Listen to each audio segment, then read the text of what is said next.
So Rob, when you're shopping a watch, I'm sure you're probably a little bit like me. You're looking into several and it's which one drops at the right time.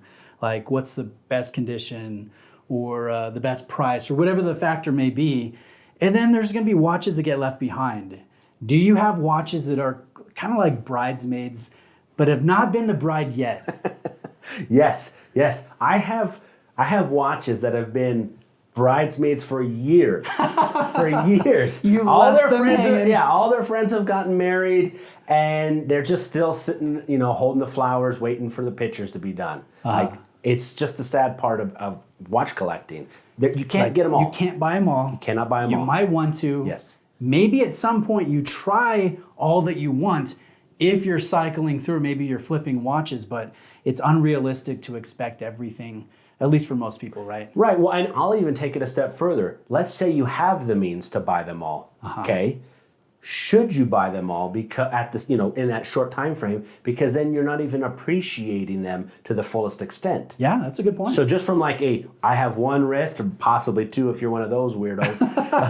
but we've all done it. Yeah, we've all done it. But we won't admit to it. But realistically, you've got one wrist, and that's it. So you want to spend time with these watches. Does it make the most sense to just buy them all? Well, I've even run into, like, when I'm like, okay, I've got time on this watch. This one's a better deal. I'm going to go in this direction. And the bridesmaid gets bumped back. And I've had it happen where they get discontinued. And then they get harder to find. And I'm like, shoot, I waited too long in this instance. So, it's like there's a lot of factors to consider. There are so many factors at play. The main thing to remind yourself, though, at least the way I view it, is if it's meant to be, it's meant to be. And again, it's part of the journey. Everybody talks about your watch collecting journey. Most often, it's not a linear, straight line type thing. It's very much an organic, curvy path. Yeah. And there are going to be pieces that you didn't expect that you would like, that you fall in love with. Yeah. There's going to be pieces that you thought were going to be keepers, and you're going to wear them for a month and be like, nope, nah, I'm done with this. Yeah. The unexpected nature of maybe the meandering path is one of the things that I really like about collecting watches and trying out different watches. Yeah, I think that, again, for me, maybe, certain collectors are different.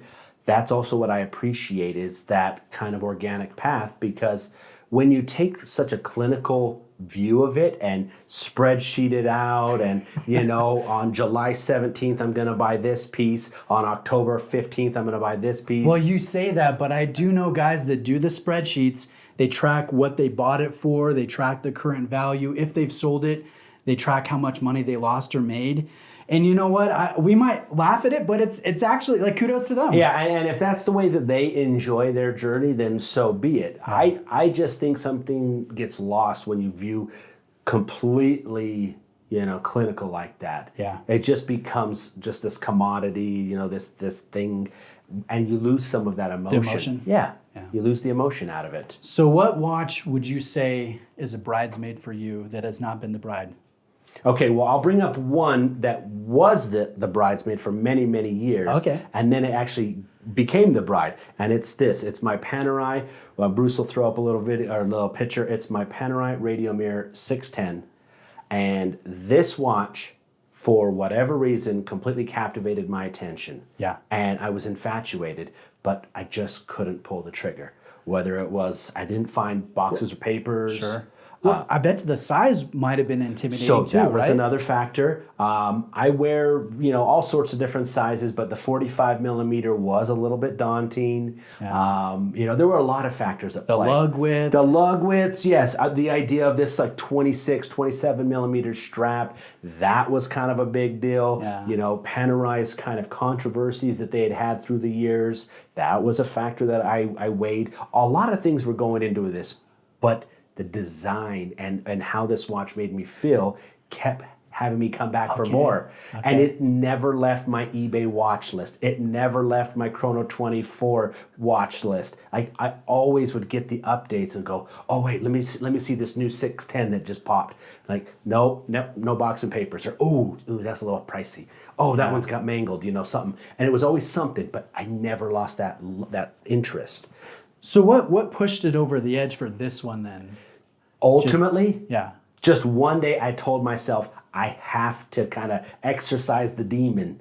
I have to do this. I told myself I've played around long enough with this this interest in the background. I need to just do it. And if it works, it works. Yeah. And if it doesn't, then it doesn't. But at least I can move on, because I seriously would have like 4 or 5 saved examples in my watch list on eBay, just like waiting for the right time.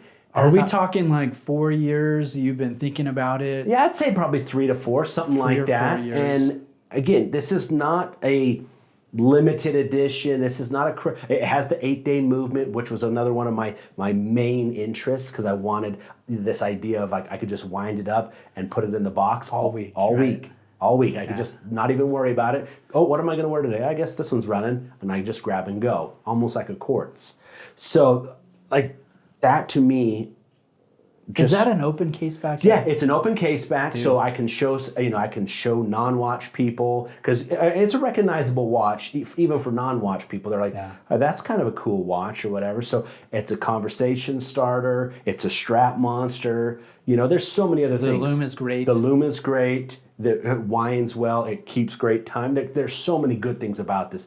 And given how everything's running on the smaller side of things with the case dimensions, there's never been a better time to buy a Panerai than right now. That's a good point. Right? Yeah. Between the controversies, the shift towards smaller case designs, and it really is just such a unique thing. It works for them, but it also works against them. Yeah. So there's nothing else like this in the market, and I can't tell people enough. You got to scratch the itch at least once. So that turned out really well for you. Yes. It wasn't an experience where you're like, okay, I've done it and now I'm moving on, and like you're probably going to keep that for the foreseeable future. Yeah, no, this went from a consistent bridesmaid to one of my most worn watches in my rotation, period. So you have a polygamous. We are in Utah after all, right? Yes. No, really, it's one of these the success stories, right? Yeah. There were a bunch of reservations that I had about the watch, and every single one of them turned out to be actually okay. Did you have to compromise on one of the things like box papers, condition, price? Like was one thing or did it all come together? It came together. Okay. And I think that's part of the reason why I told myself, okay, you've got enough history here to know this example has all the stuff. It's cosmetically where it should be. The price is where it should be. If there ever was a time to do it, it's now. This was semi-impulse, but not. It was an impulse buy based on years. Impulse buy. Yeah, years of research. Cool. And so that's kind of why I felt good in a way to just do it. Yeah. Because I knew if I hate this thing, if I open up the box and I get that gag reflex a little bit, I can just get rid of it, you know, and I'm not going to lose that much, or maybe just, kind of wash, I felt good in that regard. Nice. So that was one of my main things. What about you? Well, I was going to say I've always loved the electric blue Seamaster. It's just the Seamaster Professional. It has a polished bezel, and the dial is just, it's electric. That's the nickname of it. Exactly. It lights up in sunlight. And I actually bought the quartz variation probably like 7 years ago. And I had it just for a hot minute, and then I ended up trading that and a different watch for another one I had always wanted. So I didn't spend a lot of time with the model, but I want the automatic. And I've looked, and I've come close a couple times. Either one of the things that held me back is, when you're shopping a watch that's over 20 years old, sometimes they get refinished and they get murdered. And you're like, this would have been a nice one, but now it's all polished to death, and the case edges and lines are, mushy and different, and you can see the logo getting worn away in the clasp and stuff, and it's like, gosh, you people, what are you doing? So I haven't pulled the trigger yet.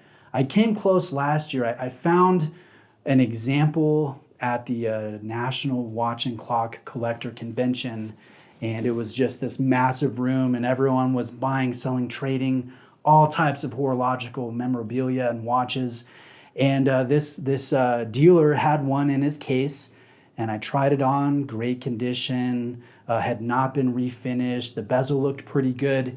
And I'm a bracelet guy, so I'm like, do you got the bracelet? And he's like, I think so. Let me go check after lunch.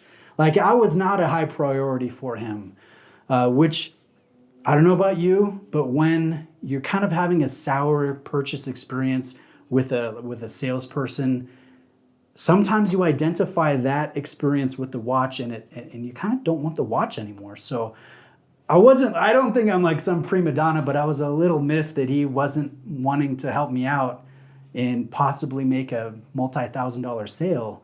So I came back the next day and he's like, oh, I found the bracelet for you. And he pulls out this bag and all the links are like every which way and the other. And I'm like, do you got all the pins and screws and stuff? He's like, yeah, it should all be in there. Oof. I'm like, well, I want to be sure before I buy from you. And he's like, sorry, I don't have the tools. Or it was something ridiculous. And so I ended up just going, no thanks. And I moved on. And I haven't found a good example yet. But it's been a bridesmaid for me 5 years, it's been a while. But I want to get one at some point because it's a classic. It's a beautiful classic watch, great movement, Faraday shield, nice bracelet. Like, it ticks all the boxes for me, and I'm kind of surprised that I haven't bought one since I had that quartz. Right. Well, so that's this interesting concept of these bridesmaid watches that I find so fascinating, because when you talk to somebody, any collector, I guarantee you they're going to have their bridesmaid watch or watches. Yeah. And every single person says the exact same thing of lists all the good. Yeah. But yet there's one reason, whether they can verbalize it or not, that they haven't pulled the trigger. But for whatever reason, they just haven't done it, and it's just sitting there, and it's on that back burner, just slow boil. So churning over. Yeah. And it's just the weirdest concept to me, because it wasn't just my Panerai. There's lots of watches that I just kind of keep warm, and I don't know why, but it's just like that. They're always there in the back of my mind. Let me hit you with another one. Glashütte Original, 70s, just the basic 3-hand with the Panodate. Ooh, that's gorgeous. They did a Fume Blue dial like maybe 10 or 12 years ago, but then they did this anthracite dial that I got to film. I think it was actually Greg's example that I filmed. And that is a gorgeous watch. Such a good watch, but it's been discontinued. Glashütte Original only makes the chronograph now, which to me just doesn't quite have the same magic. And I go on Watch Recon. I've got a search, an open search, and they don't pop up for sale very often. So I wonder if I've kind of missed the boat on that. It's going to be harder to find the right price, right condition at the time when I have the watch budget ready to go. Yeah. So that's one that's been a bridesmaid that I'm a little worried that I've missed out on. Yeah, I mean, there is something to be said about that, right?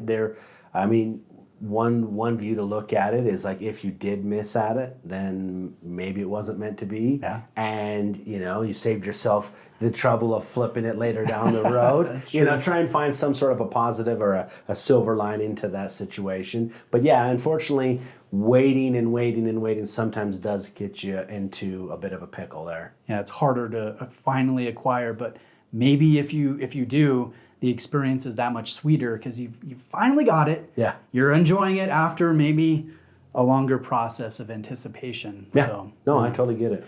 If you have a bridesmaid watch that has been slow churning, you've been thinking about that you haven't quite pulled the trigger, sound off below. I'd be really curious to see what those watches are. Yeah, let's get those listed in the comments. I'm curious.